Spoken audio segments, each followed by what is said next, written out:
আসসালামু আলাইকুম। আবু হুরাইরা রাদিয়াল্লাহু তাআলা আনহু ও এক জিনের গল্প।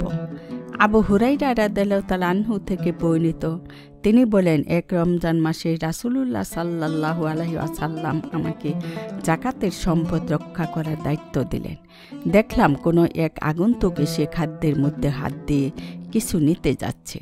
আমি তাকে ধরে ফেললাম আর বললাম, আল্লাহর কসম, আমি অবশ্যই তোমাকে রাসূলুল্লাহ সাল্লাল্লাহু আলাইহি ওয়াসাল্লাম এর কাছে নিয়ে যাব।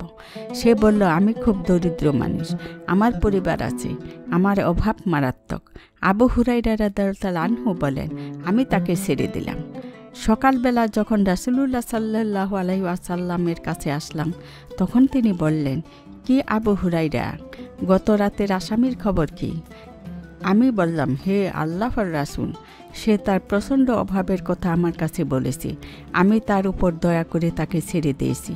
রাসূলুল্লাহ সাল্লাল্লাহু আলাইহি ওয়াসাল্লাম বললেন, অবশ্য সে তোমাকে মিথ্যা বলেছে, দেখবে সে আবার আসবে। আমি এ কথাই বুঝে নিলাম সে আবার আসবেই, কারণ রাসূলুল্লাহ সাল্লাল্লাহু আলাইহি ওয়াসাল্লাম বলেছেন সে আবার আসবে। আমি অপেক্ষায় থাকলাম। সে পরের রাতে আবার এসে খাবারের মধ্যে হাত দিয়ে খুঁজতে লাগলো। আমি তাকে ধরে ফেললাম আর বললাম, আল্লাহর কসম, আমি অবশ্যই তোমাকে রাসূলুল্লাহ সাল্লাল্লাহু আলাইহি ওয়াসাল্লাম এর কাছে নিয়ে যাব। সে বলল, আমাকে ছেড়ে দাও, আমি খুব অসহায়, আমার পরিবার আছে, আমি আর আসব না। আমি এবারও তার উপর দয়া করে তাকে ছেড়ে দিলাম। সকালবেলা যখন রাসূলুল্লাহ সাল্লাল্লাহু আলাইহি ওয়াসাল্লাম এর কাছে আসলাম, তিনি বললেন, কে আবু হুরাইরা, গত রাতে তোমার আসামি কি করেছে? আমি বললাম, হে আল্লাহর রাসূল, সে তার চরম অভাবের কথা আমার কাছে বলেছে, তার পরিবার আছে, আমি তার উপর দয়া করে তাকে ছেড়ে দিয়েছি। রাসূলুল্লাহ সাল্লাল্লাহু আলাইহি ওয়াসাল্লাম বললেন, অবশ্য সে তোমাকে মিথ্যা বলেছে, দেখো সে আবার আসবে। তৃতীয় দিন আমি অপেক্ষায় থাকলাম। সে আবার এসে খাবারের মধ্যে হাত ঢুকিয়ে খুঁজতে লাগলো। আমি তাকে ধরে ফেললাম আর বললাম, আল্লাহর কসম, আমি অবশ্যই তোমাকে রাসূলুল্লাহ সাল্লাল্লাহু আলাইহি ওয়াসাল্লাম এর কাছে নিয়ে যাব। আর বললাম, আল্লাহর কসম, আমি অবশ্যই তোমাকে রাসূলুল্লাহ সাল্লাল্লাহু আলাইহি ওয়াসাল্লামের কাছে নিয়ে যাব। তুমি 3 বারের শেষবার এসেছো, বলেছ আসবে না, আবার এসেছো। সে বলল, আমাকে ছেড়ে দাও, আমি তোমাকে কিছু বাক্য শিক্ষা দেব যা তোমার খুব উপকারে আসবে। আমি বললাম, কি সে বাক্যগুলো?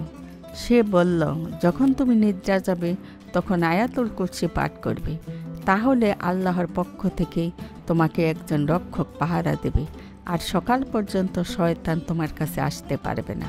আমি তাকে ছেড়ে দিলাম। সকালবেলা যখন রাসূলুল্লাহ সাল্লাল্লাহু আলাইহি ওয়াসাল্লাম এর কাছে আসলাম, তখন তিনি বললেন, কে আবু হুরাইরা, গত রাতে তোমার আসামি কি করেছে? আমি বললাম, ইয়া রাসূলুল্লাহ, সে আমাকে কিছু উপকারী বাক্য শিক্ষা দিয়েছে, তাই আমি তাকে ছেড়ে দিয়েছি। রাসূলুল্লাহ সাল্লাল্লাহু আলাইহি ওয়াসাল্লাম জিজ্ঞেস করলেন, তোমাকে সে কি শিক্ষা দিয়েছে? আমি বললাম, সে বলেছে, যখন তুমি নিদ্রা যাবে তখন আয়াতুল কুরসি পাঠ করবে, তাহলে আল্লাহর পক্ষ থেকে তোমাকে একজন রক্ষক পাহারা দেবে, আর সকাল পর্যন্ত শয়তান তোমার কাছে আসতে পারবে না। আর সাহাবায়ে কেরাম এ সকল শিক্ষণীয় বিষয়ে খুব আগ্রহী ছিলেন। রাসূলুল্লাহ সাল্লাল্লাহু আলাইহি ওয়াসাল্লাম বললেন, সে তোমাকে সত্য বলেছে, যদিও সে মিথ্যাবাদী। হে আবু হুরাইরা, গত 3 রাত যার সাথে কথা বলেছ, তুমি কি জানো সে কে? আবু হুরাইরা বলল, না, আমি জানি না। রাসূলুল্লাহ সাল্লাল্লাহু আলাইহি ওয়াসাল্লাম বললেন, সে হলো শয়তান। এই হাদিস থেকে আমরা যা শিখতে পেলাম তা হলো, জনগণের সম্পদ পাহারা দেয়া ও তা রক্ষা করার জন্য আমানতদার দায়িত্বশীল নিয়োগ দেওয়া কর্তব্য। আবু হুরাইরা রাদিয়াল্লাহু তাআলা আনহু ছিলেন একজন বিশ্বস্ত আমানতদার সাহাবী। আবু হুরাইরা রাদিয়াল্লাহু তাআলা আনহু দায়িত্ব পালনে একাগ্রতা ও আন্তরিকতার প্রমাণ দিলেন। তিনি রাতেও না ঘুমিয়ে যাকাতের সম্পদ পাহারা দিয়েছেন। রাসূলুল্লাহ সাল্লাল্লাহু আলাইহি ওয়াসাল্লাম এর একটি মুজিজা যে তিনি ঘটনাস্থলে উপস্থিত না থেকেও আবু হুরাইরার কাছে বর্ণনা শুনে বুঝতে পেরেছেন শয়তানের আগমনের বিষয়টি। দরিদ্র অসহায় পরিবারের বোঝা, বাহকদের প্রতি সাহাবায়ে কেরামের দয়া ও রাসূলুল্লাহ সাল্লাল্লাহু আলাইহি ওয়াসাল্লাম এই দয়াকে স্বীকৃতি দিলেন। তিনি আবু হুরায়রা রাদিয়াল্লাহু তাআলা আনহুকে বললেন না, তাকে কেন ছেড়ে দিলে, কেন দয়া দেখালে?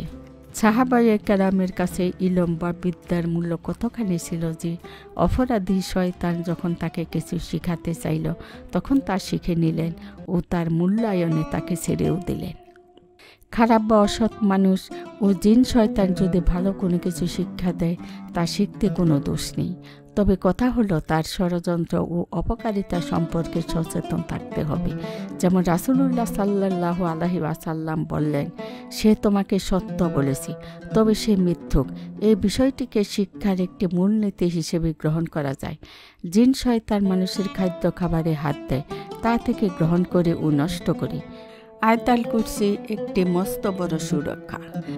যারা আমল করতে পারে তাদের উচিত এই আমলটি ত্যাগ না করা।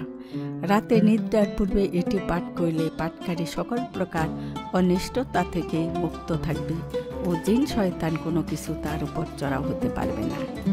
আয়াতুল কুরসি হল সূরা আল বাকারার 255 নং আয়াত। এর অর্থ, আল্লাহ তিনি ছাড়া কোনো ইলা নেই, তিনি চিরঞ্জীব, সুপ্রতিষ্ঠিত ধারক, তাকে তন্দ্রা ও নিদ্রা স্পর্শ করে না। তার জন্যে আসমান সমূহে যা রয়েছে তা এবং জমিনে যা আছে তা। কে সে যে তার নিকট সুপারিশ করবে তার অনুমতি ছাড়া? তিনি জানেন যা আছে তাদের সামনে এবং যা আছে তাদের পেছনে, আর তারা তার জ্ঞানের সামান্য পরিমাণও আয়ত্ত করতে পারে না। তবে তিনি যা চান তা ছাড়া তার কুরসি আসমানসমূহ ও জমিন পরিব্যাপ্ত করে আছে এবং এই দুটোর সংরক্ষণ তার জন্য বোঝা হয় না, আর তিনি সুউচ্চ মহান। আসসালামু আলাইকুম।